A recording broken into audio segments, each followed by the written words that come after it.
Good morning student. आज हम अपना व्याकरण का पहला अध्याय भाषा और व्याकरण शुरू करते हैं कि भाषा क्या होती है और व्याकरण में किस प्रकार से भाषा का योगदान है या फिर व्याकरण भाषा में किस प्रकार से महत्वपूर्ण साबित होती है। तो चलिए देखते हैं भाषा, लैंग्वेज।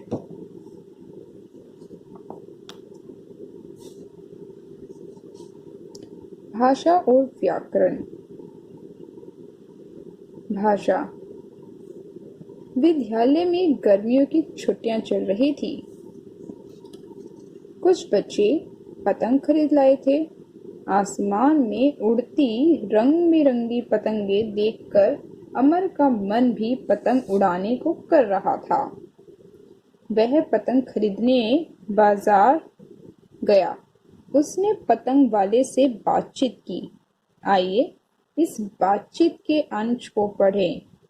अमर: अंकल, मुझे एक पतंग चाहिए।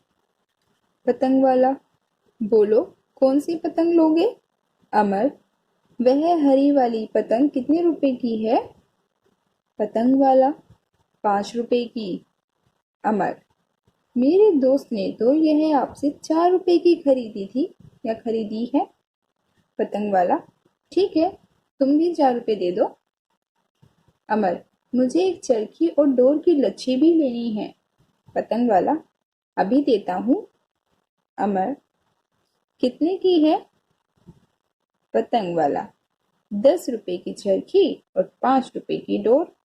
अमर: ठीक है, दे दीजिए। इस बातचीत में अमर और पतंग वाला एक दूसरे से मन की बात कह रहे हैं। वे एक दूसरे की बात सुन और समझ रहे हैं। यह कार्य भाषा के द्वारा हो रहा है। किसके द्वारा हो रहा है? भाषा के द्वारा हो रहा है। ये जो काम है ये किसके द्वारा हो रहा है? भाषा के द्वारा हो रहा है। एक बार दोबारा से सुनिए कि क्या था। ये एक पतंग के अंतर्गत पतंग को लेकर की गई बातचीत थी बच्चों के द्वारा, जिसमें अमर और पतंग वाला आपस में बातचीत कर रहे हैं। तो ये जो एक दूसरे से वो अपनी बात कह रहे थे, सुन रहे थे, वो क्या था? वो जो भी काम था यह सारा कार्य भाषा के द्वारा हो रहा है। तो भाषा क्या है? भाषा वह साधन है जिसके द्वारा हम अपने विचारों को दूसरों तक पहुंचा सकते हैं और दूसरों के विचारों को जान सकते हैं।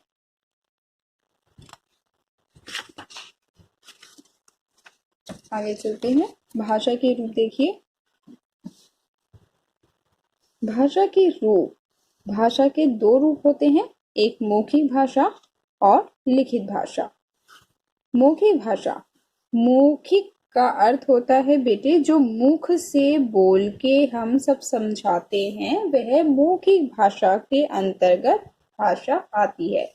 जब हम अपनी बात को मुंह से बोलकर समझाते हैं, जैसे यहाँ लिखा है, जब हम बोलकर अपनी बात कहते हैं और दूसरे सुनकर उसे समझते हैं, दूसरे उसे सुनकर उसे समझते हैं, तो उसे मौखिक भाषा कहते हैं। जैसे भाषण देना, कहानी सुनाना, बातचीत करना आदि। ठीक है। इस चित्र में प्रधानाध्यापिका जी माइक पर अपनी बात कह रही हैं। इस चित्र में प्रधानाध्यापिका जो आपकी मुख्य अध्यापिका है, प्रधानाचार्य जी हैं, प्रधानाध्यापिका जी माइक पर अपनी बात कह रही हैं और अध्यापिकाएं तथा बालक बालिकाएं उनकी बात को सुनकर समझ रहे हैं। यही मौखिक भाषा है। ठीक है।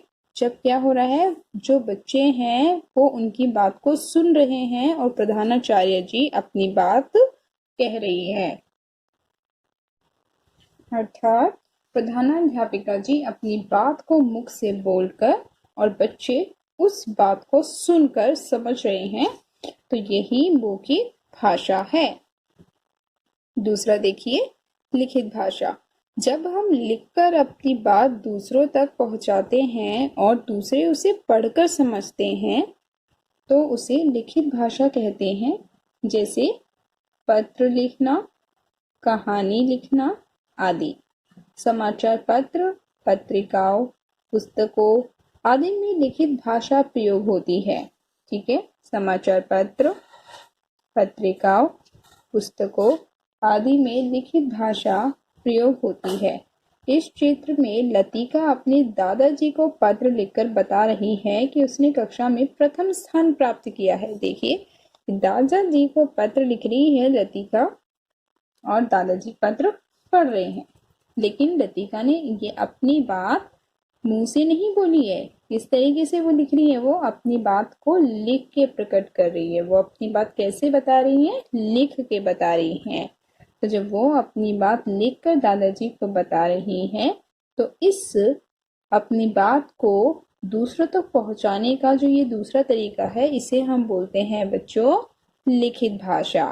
अर्थात जब हम लिखकर अपनी बात दूसरों तक पहुंचाते हैं और दूसरे उसे पढ़कर समझते हैं, तो उसे लिखित भाषा कहते हैं। जैसे पत्र लिखना, कहानी लिखना आदि।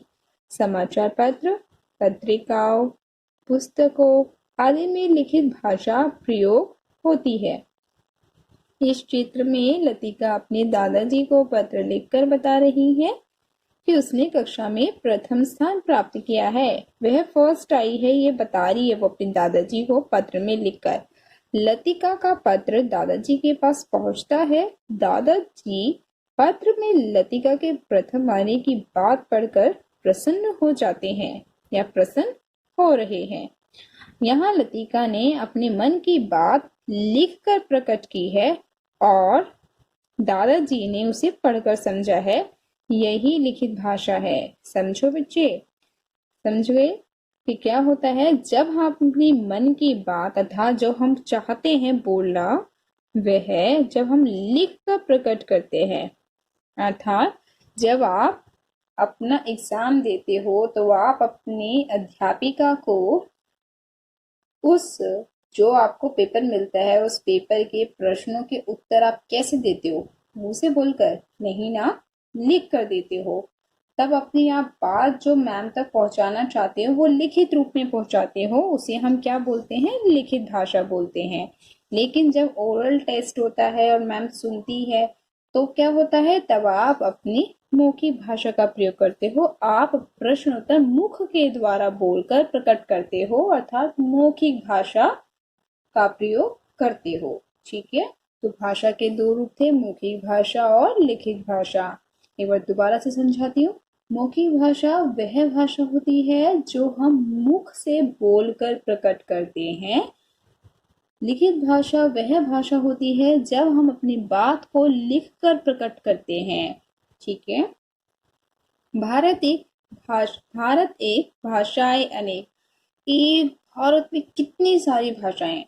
आपने देखा होगा आपके आस पड़ोस में, आपके जो माहौल है आसपास का, जो भी आपके पड़ोसी हैं, तो उसमें अलग अलग धर्म के, अलग अलग जाति के लोग होंगे ना। तो अब वहाँ अलग अलग बोलियां बोली जाती हैं, लेकिन वो होती हैं बोलियां। अब भाषा, लेकिन कुछ लोगों की भाषाएं भी भिन्न होती हैं, भाषाएं भी अलग होती हैं। अगर कोई नेपाल से आया है तो उसकी भाषा का भी सुनना, वो कैसी भाषा बोलते हैं। और अगर कोई पंजाबी है तो उसकी भाषा सुनिए। अगर कोई हिंदू है, मतलब यदि कोई व्यक्ति जो सिंपल खड़ी बोली का प्रयोग करता है, खड़ी भाषा का प्रयोग करता है, तो उसकी भाषा अलग होती है। तो इस प्रकार से विभिन्न प्रकार की भाषाओं का प्रयोग भारत के अंतर्गत होता है। भारत के अंदर हम विभिन्न प्रकार की भाषाओं का प्रयोग करते हैं। हिंदी भारत की प्रमुख भाषा है। भारत के अनेक लोग हिंदी भाषा का प्रयोग करते हैं। भारत के राज्यों में भिन्न भिन्न भाषाएं बोली जाती हैं, जैसे राज्य और भाषा। पंजाब में कौन सी भाषा बोली जाती है? पंजाबी। गुजरात में गुजराती। तमिलनाडु में तमिल भाषा। कर्नाटक में कन्नड़ भाषा। आंध्र प्रदेश में तेलुगु भाषा। असम में असमिया भाषा। अब आता है बंगाल। बंगाल में बांग्ला। महाराष्ट्र में मराठी। केरल में मलयालम और उड़ीसा में उड़िया, मणिपुर मणिपुरी, गोवा कोंकणी।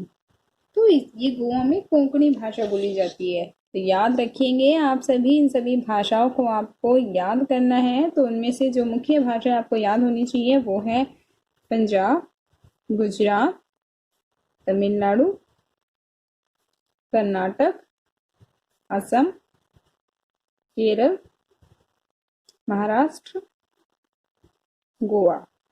ये भाषाएं हैं जो आपको याद होनी चाहिए अच्छे से। लिखनी आपको सारी है अपनी उत्तर पुस्तिका में, अपनी नोटबुक में सारी लिखनी है आपको ये, लेकिन जो आपको याद होनी चाहिए वो ये मैंने टिक की है, ये आपको लिखनी है, याद करनी है, सॉरी, लिखनी तो आपको सारी है। ठीक है, अब आइए आगे। संसार की भाषाएं, अभी तक तो भारत था, अब हम बात करते हैं संसार की भाषाओं में। संसार तो बहुत बड़ा है ना, दुनिया तो बहुत बड़ी है, अभी तो केवल हमने भारत की बात की थी। आते हैं हम संसार की भाषाओं पर। ठीक है, संसार की भाषाएं। संसार में अनेक देश हैं, संसार में अनेक देश हैं, इन देशों की भाषाएं भी भिन्न भिन्न हैं। जैसे देश और भाषा।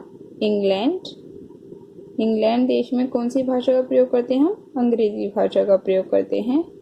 रूस में रूसी भाषा का, फ्रांस में फ्रेंच भाषा का प्रयोग करते हैं, जापान में जापानी भाषा का प्रयोग करते हैं, और जर्मन में जर्मनी भाषा, चीन में चीनी भाषा।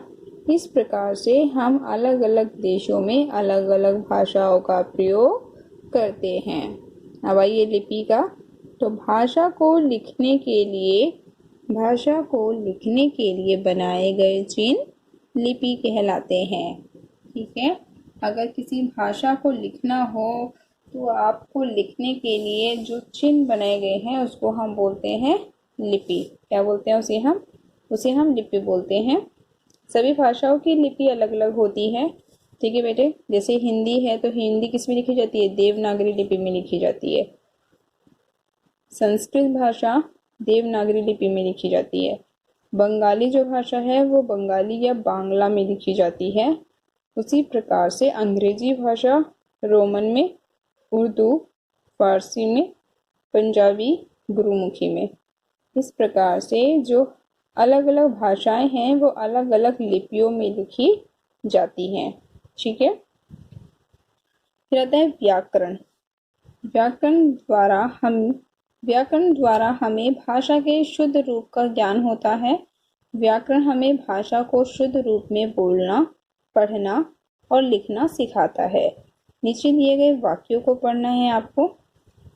व्याकरण क्या करता है? पहले एक बार दोबारा से पहले यहाँ पे आते हैं लिपि पे। लिपि क्या होता है? किसी भाषा को लिखने के लिए चीज। जैसे आपको क्या पता कि अ को ऐसे ही लिखते हैं, आपको क्या पता था कि ए को ऐसे लिखते हैं?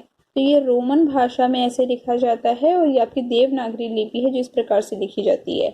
तो आपकी हिंदी भाषा, संस्कृत भाषा, जब संस्कृत लिखते हो तो देखो स भी ऐसे लिखा गया है, और संस्कृत के लिए जब लिख रहे होते हैं संस्कृत में, या फिर आप लिखते हो घृत, घी, जिसको हम बोलते हैं घृत होता है संस्कृत में घी। ठीक है, हिंदी में इसको हम बोलते हैं घी और संस्कृत में इसे बोलते हैं घृत। लेकिन देखिए घ तो लिखा हिंदी की जैसे ही है, तो भी हिंदी के जैसे ही है, री भी लगा, तो अर्थात क्या कहते हैं? अर्थात ये हुआ, इसका अर्थ ये हुआ बच्चे कि आपकी जो संस्कृत भाषा है वह लिखने का जो तरीका है, जो इसका जिस चिन्ह का हम प्रयोग कर रहे हैं लिखने के लिए, जिन वर्णों का प्रयोग कर रहे हैं, जिस चिन्हों का प्रयोग करते हैं कि इसको हमें ऐसे ही बनाना है, जिन चिन्हों का हम प्रयोग कर रहे हैं वो हमारा देवनागरी लिपि के अंदर आ रहा है, जो कि हिंदी भाषा को लिखने के लिए लिपि प्रयोग की जाती है। तो हिंदी के लिए भी देवनागरी लिपि, संस्कृत के लिए देवनागरी लिपि, बंगाली के लिए बंगाली या बांग्ला। वहीं अंग्रेजी भाषा, तो अंग्रेजी भाषा के लिए आपकी लिपि कौन सी है? रोमन, उर्दू के लिए फारसी, पंजाबी, गुरुमुखी। ठीक है, अब आता है ये आपको याद भी करनी है और ये आपको लिखनी है। आपको क्या क्या काम लिखना है? आपको लिपि कैसे होनी है, भाषा क्या है, लिपि क्या है, आपको डेट वाइज याद करना है और अच्छे से ये लिखना है। ठीक है, आता है व्याकरण। व्याकरण द्वारा हमें भाषा के शुद्ध रूप का ज्ञान होता है। व्याकरण हमें भाषा को शुद्ध रूप में बोलना, पढ़ना और लिखना सिखाता है। ठीक है, व्याकरण क्या है?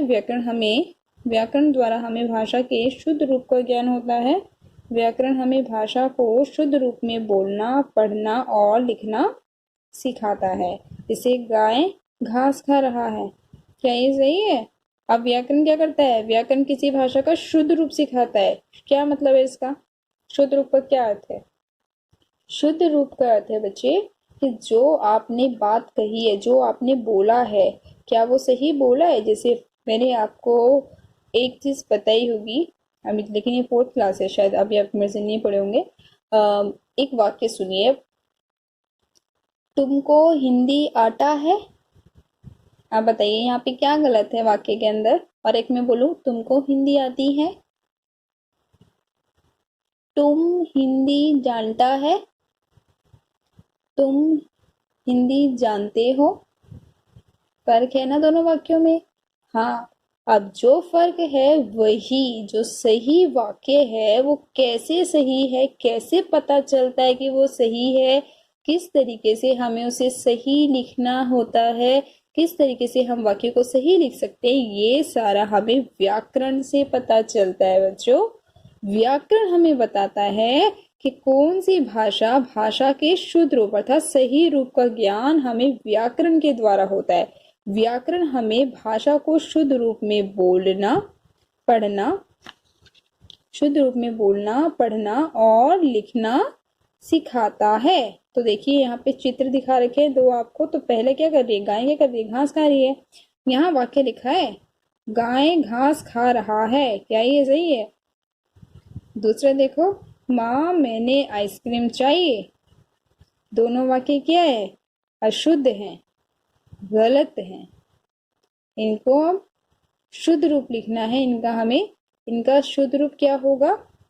गाय घास खा रही है, गाय घास खा रही है। माँ मुझे आइसक्रीम चाहिए, माँ मुझे आइसक्रीम चाहिए। तो यहाँ पे रही आना चाहिए था, रही, और यहाँ क्या आना चाहिए था? मुझे। यहाँ आना चाहिए था मुझे। ठीक है, मुझे आइसक्रीम चाहिए, यहाँ पे शब्द आना था मुझे और यहाँ आना था रही। ठीक है बेटे, तो इस प्रकार से व्याकरण क्या करता है? किसी भी भाषा का शुद्ध रूप बोलना, पढ़ना और लिखना सिखाता है। ठीक है, आगे देखिए, पिछले पृष्ठ पर दिए गए दोनों वाक्य शुद्ध नहीं हैं। आओ पता लगाएं ये वाक्य गलत क्यों है। अब कैसे पता चलेगा ये वाक्य गलत है, ये वाक्य गलत क्यों है? तो पहले वाक्य में गाय क्या है? स्त्रीलिंग है। पहले वाक्य में गाय स्त्रीलिंग है। स्त्रीलिंग के साथ रहा क्रिया नहीं लगती। ठीक है, स्त्रीलिंग के साथ रहा लगेगा। लड़की काम कर रहा है या लड़की काम कर रही है, तो स्त्रीलिंग क्या है? स्त्रीलिंग के साथ कभी भी रहा नहीं लगेगा, क्या आएगा? रही आएगा। ठीक है, इसीलिए वाक्य क्या है बेटे? इसलिए वाक्य अशुद्ध हो गया है। शुद्ध वाक्य क्या होगा? शुद्ध वाक्य होगा गाय घास खा रही है, गाय घास खा रही है। दूसरे वाक्य में बालक ने गलत सर्वनाम का प्रयोग किया है, इसलिए वाक्य अशुद्ध हो गया है। दूसरे वाक्य में बालक ने गलत सर्वनाम, जैसे मैंने शब्द का प्रयोग किया है। मैंने क्या ना, माँ मैंने आइसक्रीम चाहिए, तो मैंने जो प्रयोग किया है मैंने, वो गलत सर्वनाम का प्रयोग किया है, इसलिए वाक्य क्या हो गया? अशुद्ध हो गया है। शुद्ध वाक्य क्या होगा? माँ मुझे आइसक्रीम चाहिए। सही वाक्य होगा माँ, जो सही वाक्य है वो होगा माँ मुझे आइसक्रीम चाहिए। ठीक है, इन वाक्यों की अशुद्धियों का पता हमें किससे पता चला? व्याकरण से इन वाक्यों की अशुद्धियों का हमें पता चला। इन वाक्यों की अशुद्धियों का पता हमने व्याकरण से लगाया। प्रत्येक भाषा को बोलने, पढ़ने तथा लिखने के कुछ नियम होते हैं। इन नियमों का शास्त्र व्याकरण कहलाता है। इन नियमों का शास्त्र क्या कहलाता है? व्याकरण कहलाता है। इन नियमों का शास्त्र व्याकरण कहलाता है। व्याकरण के अध्ययन से हमें भाषा के नियमों का पता चलता है। ठीक है बेटे, भाषा के नियमों का, कैसे भाषा लिखनी चाहिए, कैसे भाषा बोलनी चाहिए और किस प्रकार हमें भाषा का बोलना, लिखना और पढ़ना आना चाहिए। तो ये सभी भाषा के जो सही रूप हैं, शुद्ध रूप हैं, ये किस प्रकार पता चलता है? व्याकरण से पता चलता है। व्याकरण वह शास्त्र है जो हमें भाषा को शुद्ध रूप में बोलना, पढ़ना और लिखना सिखाता है। ये आपको परिभाषा लिखनी है सबसे पहले व्याकरण की। व्याकरण वह शास्त्र है जो हमें भाषा को शुद्ध रूप में बोलना, पढ़ना और लिखना सिखाता है। ठीक है, तो जब आपसे प्रश्न पूछे जाएंगे तो प्रश्न में आपको ये लिखना है व्याकरण के अंग। अब देखिए व्याकरण के कितने अंग होते हैं, अर्थात व्याकरण, आगे जो व्याकरण है उसको हमने अलग अलग भागों में विभाजित किया हुआ है। व्याकरण के 3 भाग होते हैं। ये आगे आप जब बड़ी कक्षाओं में आगे आओगे तब आपको समझ में आएगा। फिलहाल अभी आप समझिए कि व्याकरण के कितने अंग होते हैं। व्याकरण के 3 अंग होते हैं, अर्थात 3 इसके पार्ट्स होते हैं। हमने इसको 3 भागों में विभाजित किया। इसको 3 भागों में हमने ऐसे विभाजित कर दिया है। नंबर 1 वर्ण विचार, जिसमें आपके वर्ण आते हैं क, ख, ग, घ, और इसमें अ से अनार से लेके अंग तक, अनय खाली तक आपका पूरा आता है। ये सारे वर्ण होते हैं आपके। और क से ज्ञ तक ये सारे क्या होते हैं बेटे? वर्ण होते हैं। उसके अंदर हम वर्ण के ऊपर बातचीत करते हैं व्याकरण में। कौन सा वर्ण कहाँ प्रयोग होना चाहिए, किस प्रकार से मात्राओं का प्रयोग होता है, ये सारा विचार हम वर्ण के अंतर्गत करते हैं। ठीक है, दूसरा आता है शब्द विचार। अब आते हैं वर्णों से शब्द कैसे बनते हैं। जैसे क और म जोड़ा आपने, क्या बन गया? कम। तो ये जो शब्द है किस प्रकार से बना? शब्द के विभिन्न प्रकार आगे पढ़ोगे। पहले शब्द, फिर शब्द का हमने वर्ण विच्छेद किया, किस प्रकार से हम इसको अलग अलग करके लिख सकते हैं, ये सारा हमारे शब्द विचार में आ जाएगा। शब्द कितने प्रकार के होते हैं, ये सारा हम शब्द विचार में पढ़ते हैं। रहता है वाक्य विचार। अब शब्दों को जोड़कर वाक्य बनाते हैं। जैसे राम कम खाता है। ठीक है, तो मैंने शब्दों का प्रयोग किया, राम शब्द का, कम शब्द का, तो क्या बना दिया? वाक्य। ठीक है बेटे, तो इस प्रकार से वाक्य विचार। सबसे पहले आता है वर्ण विचार, फिर शब्द विचार और फिर वाक्य विचार। इसमें नीचे लिखा व्यूअर्स जरा ध्यान से देखिए क्या क्या लिखा है इसके अंतर्गत। इन्होंने लिखा है वर्ण विचार। इस अंग में वर्ण तथा उसके उच्चारण के प्रकारों पर विचार किया जाता है। इस अंग में वर्ण तथा उसके उच्चारण के प्रकारों पर विचार किया जाता है। शब्द विचार, इस अंग में शब्द के प्रकार, उनकी उत्पत्ति मतलब वो किस प्रकार से बने हैं, कहाँ से आए हैं, किस प्रकार से बने हैं वो शब्द आदि पर विचार किया जाता है। अर्थात उसके बारे में हम पढ़ते हैं, सोचते हैं, समझते हैं। वाक्य विचार, इस अंग में वाक्य के प्रकार, कितने प्रकार के वाक्य होते हैं, वाक्य की रचना, किस प्रकार से वाक्य बने हैं। विराम चिन्ह, अर्थात जब कोई वाक्य लिखा है तो उसमें विराम चिन्ह क्या होता है? जैसे मैंने लिखा राम श्याम और मोहन, राम श्याम और मोहन जा रहे हैं। ठीक है, मैंने यहाँ पे राम, एक वाक्य लिखा है राम श्याम और मोहन जा रहे हैं। तो इसमें मैंने यहाँ पे जो ये लगाया है, जिसको आप इंग्लिश में कोमा बोलते हो, इसे हिंदी में हम बोलते हैं अल्प विराम। राम के और श्याम के बीच में मैंने अल्प विराम लगाया। इसको बोलते हैं बेटे, अलग अलग विराम चिन्ह भी होते हैं। ये जो अंत में लगा इसको बोलते हैं विराम चिन्ह। ठीक है, ये होता है अल्प विराम। तो विराम चिन्हों पर हम बातचीत करते हैं, आदि पर विचार किया जाता है। ठीक है, तो ये सारे आपको याद होने चाहिए कि कितने व्याकरण के प्रकार होते हैं और कितने भागों में विभाजित होते हैं, और उसमें जो अलग अलग भागों में विभाजित किया गया है उनमें किसकी बातचीत की गई है, किसके बारे में बताया गया है, तो ये आपको अच्छे से याद होने चाहिए, इनको अच्छे से पढ़ना है आपको। ठीक है, अब आगे इधर देखिए एक बार, ये प्रश्न देखिए आपको जो करने हैं आपको। भाषा किसे कहते हैं, ये प्रश्न आप अपनी नोटबुक में लिखोगे और इसका उत्तर अभी आपको जो समझाया गया है उसमें करना है, प्लस इसके अलावा आपको इसके प्रश्नोत्तर ऑलरेडी स्नैपवर्क पे अभी नहीं कल आपको अपलोड किए जाएंगे। फिलहाल अभी आपने अध्याय अच्छे से पढ़ना है और ये प्रश्न जो होंगे इसके उत्तर आपको वहां से मिलेंगे। अगर आप अपनी नोटबुक में लिखते हो तो आज की डेट डाल के करना स्टार्ट कीजिए। ठीक है, सबसे पहले लेकिन आपको अध्याय पढ़ना है 2 बार 3 बार 4 बार, कि आपको पहले समझ में आना चाहिए, लिखना बाद में, पहले समझना पहले कि किस बारे में अध्याय है। ठीक है बेटे, भाषा किसे कहते हैं, लिपि किसे कहते हैं, भाषा के कितने रूप हैं, 2 या 4, कितने हैं, 2 रूप होते हैं। ठीक है, व्याकरण के कितने अंग हैं, 3 अंग हैं, उनके नाम लिखने हैं, वर्ण विचार, शब्द विचार, वाक्य विचार। ठीक है, तो ये काम आपको करना है और याद करना है। ठीक है, उसके बाद नीचे देखिए